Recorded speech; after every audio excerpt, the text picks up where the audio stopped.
You close your laptop at midnight. The problem set isn't finished. 3 questions are still blank, and you tell yourself you'll deal with them tomorrow.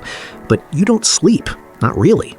Somewhere behind your eyes, that unfinished 3rd question keeps replaying itself over and over, uninvited. You didn't choose to keep thinking about it. Something in you refused to let go. This isn't a discipline problem. It isn't anxiety either, not exactly. It's something far older and far stranger than that. Your brain is running a piece of software installed millions of years before laptops existed, and that software has one rule. Unfinished things get remembered. Finished things get forgotten. In the 1920s, a Lithuanian Soviet psychologist named Bluma Zygarnik sat in a crowded Vienna cafe with her mentor, Kurt Lewin. They noticed something odd about the waiters. A waiter could remember an enormous, complicated order in perfect detail, right up until the moment the food was served. The second the bill was paid, the memory vanished. Completely, as if it had never existed. Zygarnik took that observation into the lab. She had participants complete a series of small tasks, puzzles, simple arithmetic, little assemblies, but she interrupted them halfway through roughly half of those tasks. Later, she asked everyone to recall what they had worked on. The result was almost eerie. People remembered the interrupted, unfinished tasks nearly twice as often as the ones they'd completed. Your brain, it turns out, treats an unfinished task like an open tab. Not closed, not filed away, still running in the background, quietly consuming attention you didn't agree to give it. Why would evolution build a mind like this? Think about your ancestors for a moment.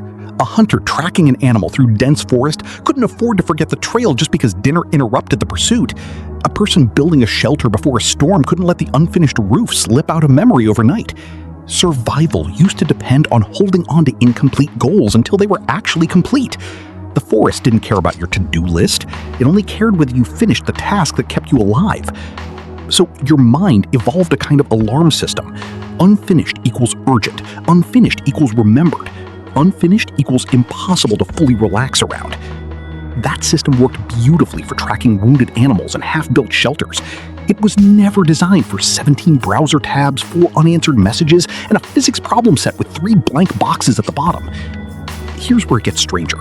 In the 1980s, researchers Kenneth McGraw and Jarina Fiala ran a version of Zygarnik's experiment using a puzzle that participants couldn't actually solve. When they told people they had to stop, most kept working anyway. They ignored the instruction. The pull of the unfinished task was stronger than a direct request to quit. Something about an open loop doesn't just linger politely in the background. It actively resists being closed by anyone except the person who opened it. Now, think about how you actually study. You sit down for what you tell yourself will be 1 hour. You open your notes, you open a video, you open 3 tabs of research for a project due next week. An hour later, none of it is finished. Not one single thing has reached a real ending. You close your laptop carrying 5 open loops instead of 1, and your brain faithfully, obediently keeps every one of them running. This is why so many students feel exhausted after a study session that produced almost nothing. It was never really about how many hours you sat there. It was about how many unfinished loops you left spinning in your head afterward. Rest, in that condition, becomes almost impossible. You can be lying in bed, body completely still, and your mind is still out in the forest, still tracking the wounded animal that got away. There's a psychologist named Roy Baumeister who studied something closely related decades later, the cost of unfinished intentions on the mind's ability to focus on anything else. His research on what he called goal shielding found that unresolved goals actively interfere with performance on unrelated tasks. Not because you're consciously worrying, because part of your attention has already been quietly committed elsewhere, whether you gave permission or not. So what actually closes the loop?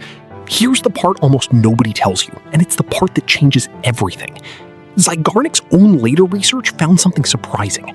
You don't need to finish the task to quiet your mind. You only need to make a specific plan for finishing it. Writing down exactly when and how you'll return to something interrupted reduces the mental noise almost as effectively as actually completing it.